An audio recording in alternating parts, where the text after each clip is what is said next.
The city's skyline was filled with smoke as Israeli tanks fired shells, followed by airstrikes.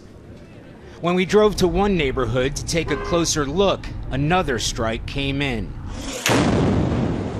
The bomb landed less than 100 yards from us, and residents scrambled for safety. Our next stop was the hospital. There have been a number of explosions here in Gaza this afternoon, with casualties brought here to the hospital. We've heard reports that at least 10 people have been killed in the last hour alone. They are all civilian, we're told. That's caused anger and outrage here in Gaza City. Hamas kept up its offensive too, firing more missiles into Israel. And in the streets, militants shot dead 6 Palestinians suspected of collaborating with Israel. One body was dragged through the street as people cheered. Others packed up and fled as Israeli warplanes dropped leaflets warning Gazans to get out. Hamas urged residents to ignore the warnings, calling it psychological warfare.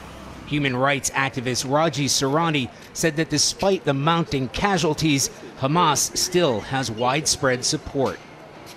I think if the war stops today, it will be victory for Hamas. Even if it stopped today, that you would see it as a victory? Yeah. In what way? This is the worst war Israel launched. They are big losers in this. Their image tarnished. Palestinians are not good victims anymore for the first time ever. Yusuf Graham is a farmer who told us he was wounded in an Israeli airstrike. Now, he said, he supports Hamas. His nephew told us Israelis don't care if they hit civilians. That growing anger is a problem that could outlast any truce that diplomats might patch together. Charlie D'Agata is in Gaza City tonight. Charlie, simply put, what is it like to be a citizen of Gaza today? Oh, quite frankly, Scott, it's been a terrifying day and into the evening. The streets are empty, and there's a reason. Israeli warships have been pounding Gaza for most of the evening. Dozens of rounds have been fired into the Gaza Strip.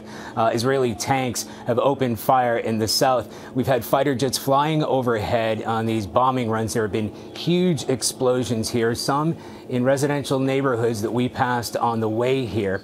At the same time, we have seen and heard Hamas firing rockets back into Israel. So it's been so unpredictable, and there has definitely been an uptick in the violence and the fighting here in Gaza. Charlie D'Agata in Gaza City. Thank you, Charlie.